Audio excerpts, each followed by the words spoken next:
Bienvenue dans la première partie de l'épisode du podcast Ce qui empêche de prendre soin de soi. On entend un peu partout qu'il faut prendre soin de soi. Et je ne dirais pas le contraire, il faut prendre soin de soi. Mais on l'entend tellement que des fois, on ne sait pas toujours ce que ça veut dire, et puis surtout on comprend pas pourquoi on n'y arrive pas, nous.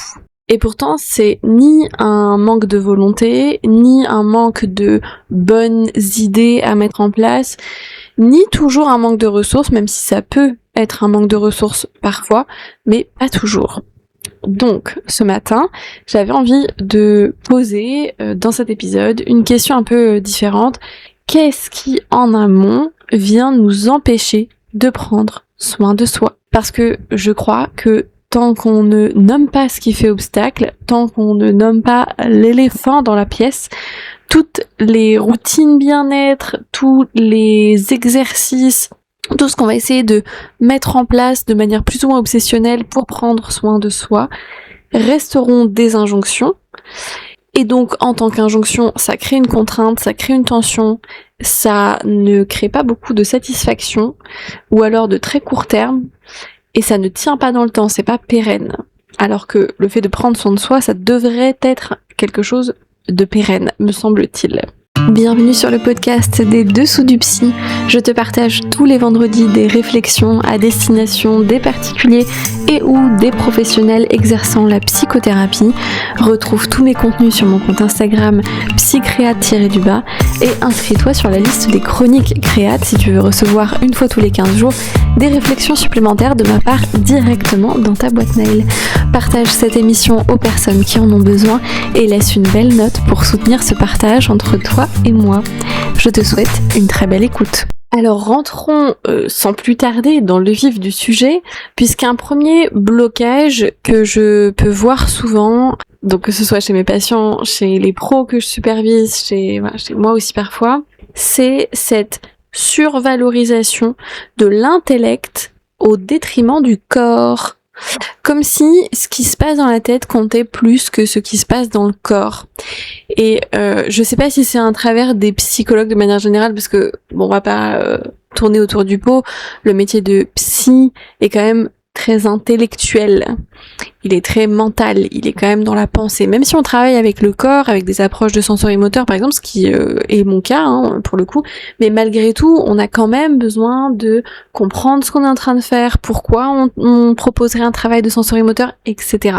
Bon là je parle d'un point de vue pro, mais bien évidemment ça ne se retrouve pas que chez les psys, chez les thérapeutes. Cette survalorisation de l'intellect, j'ai vu beaucoup de patients qui n'étaient pas du tout psy ou thérapeute ou coach ou que sais-je, et qui avaient ce fonctionnement de survalorisation de l'intellect au détriment du corps. Et finalement, ce que ça génère, ça, c'est une idée que le corps serait finalement soit une variable d'ajustement, soit quelque chose dont on n'aurait pas vraiment besoin de se soucier, parce que c'est juste, là, c'est présent, mais c'est pas ça qui fait qu'on kiffe notre vie, qu'on crée des choses, qu'on avance, etc. Alors que, si, quand même un petit peu, on s'en rend compte quand la santé est atteinte. D'ailleurs, ça remet souvent l'église au milieu du village, c'est-à-dire le corps au milieu de notre vie. Donc, ça peut créer beaucoup de dysfonctionnements et de blocages à prendre soin de soi. Mais quand je dis prendre soin de soi, c'est bien évidemment autour du corps. Donc, le sport, par exemple, ou l'activité physique, de manière générale, sans forcément parler d'activité sportive, vont être souvent reléguées au second plan, voire au troisième plan, voire au pas de plan du tout. Mais ça peut être aussi toutes les questions de santé, bien évidemment, un rendez-vous chez le dentiste, chez l'ophtalmo, peu importe ce que vous auriez besoin de faire comme check-up un peu médical. Mais ça va être aussi le ménage, par exemple, l'entretien de la maison, des petits travaux de rénovation, tout ce qui va être physique, matériel, des choses qu'on aimerait intellectuellement faire, qu'on aimerait on aimerait surtout profiter du résultat, du bénéfice. Quand on fait le ménage, c'est parce qu'on aime bien que ce soit propre. Quand on range, c'est parce qu'on aime bien que ce soit ordonné. Quand on aère chez nous, c'est parce qu'on aime bien que l'air soit renouvelé, soit frais. Et en fait, Tout ça, ça paraît bête, ça paraît évident pour ceux qui le font déjà sans blocage, mais quand il peut y avoir ce genre de dysfonctionnement, alors je dis pas que c'est que la survalorisation de l'intellect qui fait que on n'arrive pas à aérer chez soi, hein. Ce sera un petit peu rapide, mais il peut y avoir ce genre de fonctionnement parfois, donc ça mérite d'aller checker en soi ou en thérapie, si on est thérapeute, de vérifier s'il n'y a pas ce genre de mécanisme-là. Bien évidemment, dans un des pôles du prendre soin, il y a le sommeil également, et ça va être assez révélateur, on va dire, notre rapport au sommeil et surtout notre rapport au coucher, et donc à l'endormissement, mais surtout au moment où on va se coucher. Est-ce qu'on recule ce moment-là? Est-ce qu'on veut rester dans une forme d'intellectualisation? Et si oui, laquelle? Est-ce que on reste parce qu'on a envie de lire notre bouquin, parce qu'on a envie d'écouter un podcast, parce qu'on a envie de regarder un film, genre film d'auteur, enfin un truc un peu cognitivement demandant, je sais pas si ça se dit, mais ou est-ce que on s'abrutit entre guillemets sur des programmes télé qui sont pas forcément très stimulants intellectuellement, je vais dire ça comme ça, même si, ne me faites pas dire ce que je ne dis pas là, et ce que je ne fais pas d'ailleurs moi-même dans ma vie, je considère pas qu'il y ait d'interdiction à regarder tel ou tel programme. Après, il est certain que parmi tout ce qu'on peut trouver dans les médias, dans les séries, dans les films, dans les réseaux, enfin sur les réseaux, sur YouTube, bref, peu importe, il y a des programmes qui vont être plus stimulants intellectuellement, je veux dire même neuronalement, hein, et d'autres qui vont être un petit peu plus, ça ne se dit pas éteignant, mais j'ai envie de le dire, qui vont éteindre un peu plus notre stimulation cognitive, intellectuelle, neuronale. Donc si on est dans un truc de je m'anesthésie un petit peu en regardant des programmes qui sont pas si demandants intellectuellement, mais je ne veux pas aller me coucher, là il y a peut-être d'autres choses qui se passent, c'est pas forcément une survalorisation de l'intellect. Est-ce qu'il y a des vécus de j'ai pas de soirée donc il faut que j'ai ma soirée.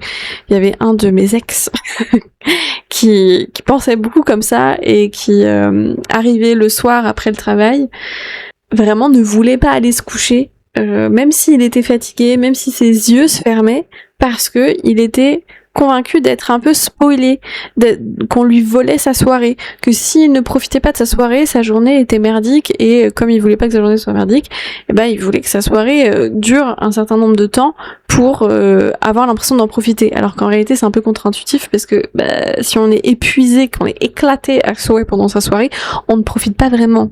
Enfin, ça, c'est mon opinion. Mais voilà. Normalement, si on veut suivre un truc très physiologique, c'est quand vous êtes fatigué, vous allez vous coucher, quoi. Mais des fois, les sensations de fatigue sont brouillées. Un peu comme les sensations de satiété par rapport à l'alimentation, qui fait aussi partie du prendre soin, d'ailleurs. Et toutes ces sensations qui vont être brouillées, soit elles vont venir d'un truc un peu, voilà, de sensations de manque, de sensations d'avoir des contraintes, de sensations d'être insatisfait par rapport à l'alimentation, il peut y avoir plein d'autres choses aussi, des sensations de besoin de se gaver parfois dans les troubles du comportement alimentaire, mais c'est pas juste se gaver pour se gaver, en général c'est se gaver pour ne pas se sentir, c'est se gaver pour générer ou maintenir une forme de dissociation, mais tout ça on le voit plus en détail en thérapie parce que c'est des choses un peu subtiles et souvent inconscientes. Mais ça peut être aussi manger parce que on s'ennuie et qu'en fait le seeking, notre émotion de base du seeking, n'est pas assez stimulée, n'est pas assez soutenue. Tout ça, on le voit dans le programme émotionnel ou dans la formation émotion si vous êtes pro et que je recommence à vous voyez, si tu es pro et que tu as envie de te former à la théorie des émotions de base, tout ça c'est dans la formation émotion, mais sinon on voit aussi dans le programme émotionnel, donc là c'est à destination de tout le monde, comment tu peux prendre soin de ton seeking pour prendre soin de ton prendre soin. Voilà, si ça a un sens, qui même me suivent. Donc tout ça pour dire que le sommeil peut être aussi un indice de est-ce qu'il y a une survalorisation de l'intellect ? Parce que quand on est dans non je dois voir tout le documentaire et puis il y a 10 000 autres documentaires que j'ai dans ma liste de documentaires ou podcasts, livres, tout ce qui va vraiment être exigeant, on va dire en termes intellectuels. Là, il peut y avoir un truc de le sommeil c'est pas important, le sommeil me fait perdre du temps, le sommeil me fait perdre des opportunités d'apprentissage. Et là, bon, on est clairement dans une survalorisation de l'intellect. Y a même pas besoin de se demander plus loin. C'est clair. Et finalement, ce que ça génère, c'est que on va remettre à plus tard se prendre soin de notre incarnation physique, matérielle, de notre environnement aussi. Souvent ça va avec. Pas toujours, mais ça peut aller avec. Prendre soin de son corps et prendre soin de son environnement. Et on remet à plus tard parce que finalement il y a toujours plus important que prendre soin de soi. Plus important que de faire son activité physique dans la journée, plus important que de checker un petit peu comment on va s'alimenter, mais surtout notre rapport à l'alimentation, de checker comment on va aller se coucher, comment on va se réveiller, comment on va s'endormir. Voilà, c'est tentaculaire, donc je vais pas rentrer dans le détail, je suis déjà rentrée pas mal dans le détail, parce que sinon ça va durer beaucoup trop longtemps. Mais c'est vraiment beaucoup de choses qu'on peut regarder dans notre fonctionnement, et bien évidemment en tant que pro qu'on peut aller checker chez notre patient. Cette hiérarchie, on pourrait dire que ça fait un peu penser à la priorisation des valeurs, etc. C'est vrai en partie, mais souvent il y a des choses à aller dénouer dans pourquoi le corps et ou l'environnement d'ailleurs sont mis comme ça sur un second plan ou même dévalorisés parfois. Parce que souvent il y a des croyances qui s'accrochent à ça. Et donc c'est le deuxième blocage que je voulais aborder aujourd'hui par rapport à ce truc de qu'est-ce qui nous empêche de prendre soin de soi. C'est vraiment tout l'univers des croyances qui peuvent nous raconter, nous susurrer, nous faire croire, nous convaincre en interne, à un niveau plus ou moins conscient, qu'on ne mériterait pas de prendre soin de soi, qu'on ne devrait pas prendre soin de soi à ces niveaux-là, matériel, physique. Alors des fois ça peut être intellectuel aussi, selon l'intensité de la croyance, selon l'étendue de la croyance également. Alors croyance ça peut être je suis une mauvaise personne, je dois d'abord m'occuper des autres et ensuite seulement faire des choses pour moi. Je pense à une patiente là il y a longtemps que je voyais il y a longtemps qui me disait que elle avait aucune difficulté à dépenser son argent. Parce que le rapport à l'argent dit long aussi là-dessus. Mais elle avait donc aucune difficulté à dépenser son argent quand il s'agissait de faire des cadeaux, de dépenser de l'argent pour quelqu'un d'autre, pour les autres, ou les autres de manière générale, faire des dons à des associations, ce genre de choses. Mais alors dès qu'il s'agissait d'aller acheter même un pantalon parce qu'elle avait plus de pantalon à sa taille ou qu'elle avait besoin parce qu'il était trop usé, enfin pas forcément des trucs superflus, mais vraiment même des trucs de base. Et ben là c'était compliqué, ça lui coûtait, elle avait l'impression, alors pas qu'on lui volait son argent, mais qu'elle perdait de l'argent quand elle dépensait, même pour faire ses courses, pour acheter son dentifrice, ce genre de choses, que c'était une dépense superflue. Alors que quand elle faisait un cadeau à quelqu'un, elle avait pas du tout ce truc de je suis en train de perdre de l'argent, mais plutôt, je dépense de l'argent, j'investis de l'argent pour faire un joli cadeau, ça va être faire plaisir aux autres, etc. Et là-dedans, on voit toute la croyance qui est vraiment presque sacrificielle, finalement, c'est je peux donner, j'ai le droit de donner aux autres, mais moi, non. Moi, c'est pas ok. Bon, il peut y avoir plein de croyances, donc je vais pas pouvoir toutes les énumérer, puis c'est vraiment différent par rapport à votre situation, à votre histoire de vie, à ton histoire de vie, à ta situation, n'est-ce pas ? Tout ça, bien évidemment, on peut les travailler en thérapie parce que c'est des choses qui bougent relativement bien, enfin même très bien en thérapie, donc ça c'est chouette. Et on peut, bien évidemment, essayer de les travailler aussi par soi-même, sans forcément être en thérapie. Mais c'est vrai que si on n'y touche pas, si on n'essaye pas de les mettre à jour, parce qu'elles sont souvent pas formulées consciemment comme ça, on se le dit, alors ça peut arriver, mais on se le dit rarement aussi consciemment que ça, quand on les formule explicitement, mais tant qu'on n'essaye pas de les mettre à jour, de les formuler explicitement, on ne peut pas vraiment les travailler, donc en fait elles vont continuer à vivre un peu dans la brume, dans le brouillard de notre existence, et elles vont continuer à avoir une action finalement assez, on pourrait dire indirecte parce qu'elles sont inconscientes, mais c'est finalement très direct, parce que ça agit directement sur nos comportements, nos attitudes, nos pensées, nos réflexions et nos relations, bien évidemment. Je vais pas forcément aller plus loin sur le sujet des croyances parce que en soi, j'ai fait un épisode de podcast qui date du 29 mai, si je ne dis pas de bêtises, et qui traite de ça, de comment changer tes croyances pour changer ta vie. Mais n'empêche que bon, c'est quand même à la base de beaucoup de choses, de beaucoup d'expériences quotidiennes qu'on vit sans forcément se rendre compte que c'est rattaché à des croyances. Donc ça mérite quand même qu'on y prenne du temps, qu'on y consacre du temps à regarder et à travailler ces croyances-là. Troisième blocage dont je voulais parler pour expliquer pourquoi on est parfois incapable de prendre soin de soi. Ça va être le rapport au temps. Je n'ai pas le temps. Je n'arrive pas à trouver le temps. J'aurai du temps plus tard. Je suis sûre que tu l'as déjà dit, au moins une fois. Et moi aussi. Je l'ai usé, ce truc, jusqu'à la moelle. Sauf que j'ai pas le temps, c'est presque toujours une formule qui en cache une autre. C'est presque toujours quelque chose qui n'est pas réellement vrai. Parce que si on regarde vraiment ce qu'on fait, comment on investit chaque minute d'une journée, on verra qu'il y a plein de temps dans notre journée où on fait des trucs qui ne nous font pas forcément du bien, où on pense que ça nous fait du bien, genre par exemple scroller. Alors des fois, ça peut faire du bien, à petite dose. Mais quand on scrolle et qu'on se fait happer par ça, et souvent, je sais pas si tu as aussi ce ressenti, mais je sais que moi, quand je me fais happer comme ça pendant trop longtemps, et puis que tu tombes sur des contenus qui te mettent pas forcément bien, que t'as pas forcément envie de voir, que ça t'énerve, que ça t'irrite, que gna gna gna, et t'arrives à t'extirper de ce truc de scrollage, là, scroller. Moi, perso, je peux même être en colère contre moi, quoi. Colère de me dire, putain, mais qu'est-ce que t'as foutu, meuf? Pourquoi t'es restée aussi longtemps sur ce truc à ne rien foutre de ta journée, t'as pas été productive?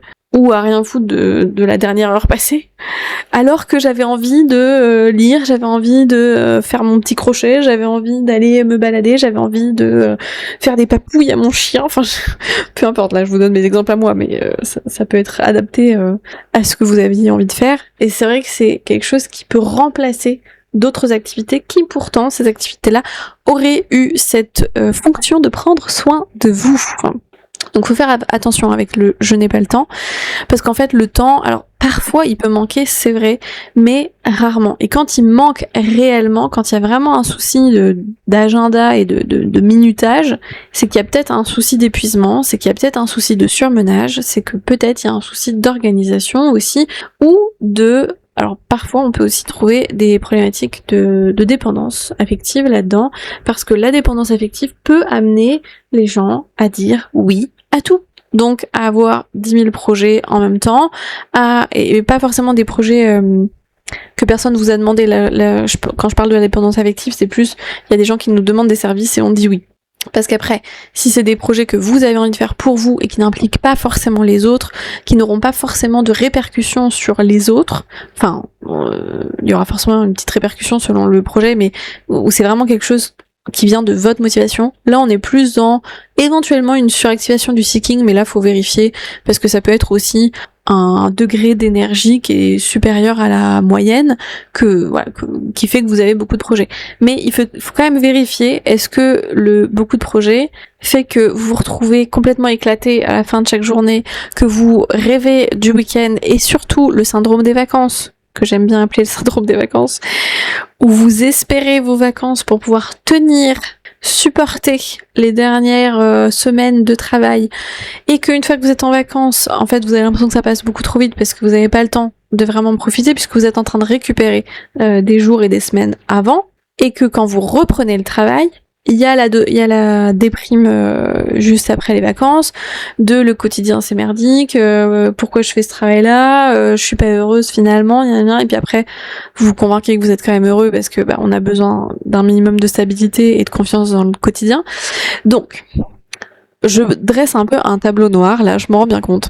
Mais c'est des questions qu'il faut vraiment se poser, je trouve, parce que, et je vous le dis avec beaucoup d'humilité et beaucoup de bienveillance, parce que ça m'est arrivé à plusieurs reprises dans mon parcours pro, notamment, enfin parcours de vie, quoi, de me dire, oulala, mais en fait là, ça fait peut-être 1 an que je dis à tout le monde, non, mais dans 1 mois, ça ira mieux. Non, mais ça va se débloquer dans 3 mois parce qu'il y aura tel et tel truc. Donc j'aurai plus de dispo, donc je serai plus disponible, libre, etc. Mais pas du tout. Pas du tout. Et j'ai quand même essayé de poser des actions à ce moment-là pour résoudre la situation, mais elles étaient mal posées, elles étaient pas au bon endroit, et au final je lâchais toujours pas certains projets qui étaient en trop, certains engagements pour répondre à des demandes des autres qui étaient en trop pour moi, pour mon énergie, pour ce que je pouvais supporter, pour la qualité aussi de ce que je pouvais donner aux autres finalement. Enfin voilà. Et donc tout ce truc de le temps me manque, je n'ai pas le temps, ça faut faire très attention. Ça parle beaucoup de notre position par rapport au temps, de notre, quand je dis position, c'est positionnement, posture, comment je vais organiser ma journée, comment je vais prioriser aussi mes temps d'action et d'inaction dans ma journée. Qu'est-ce qui est important pour moi, de quoi j'ai besoin aussi en termes de contraintes externes. Cette première partie d'épisode s'achève ici. Je te retrouve la semaine prochaine pour la partie 2 de ce même épisode. J'espère t'y voir nombreux. Et en attendant, tu peux retrouver le programme émotionnel et le programme perte qui te permettront de mieux gérer ce qui empêche de prendre soin de toi, parce qu'il y a beaucoup de choses qui viennent parler de notre régulation émotionnelle, et le programme perte permet de dire au revoir à certaines situations pour lesquelles tu peux t'accrocher et avoir du mal à avancer et à revenir au centre de ton existence. Et pour les professionnels, tu peux retrouver la formation émotion qui reprend la théorie des émotions de base. Et donc toute cette régulation émotionnelle, ça permettra d'accompagner tes patients de la manière la plus juste et la plus fiable scientifiquement également au niveau de la régulation émotionnelle et de tout ce qui peut faire blocage à se prendre soin.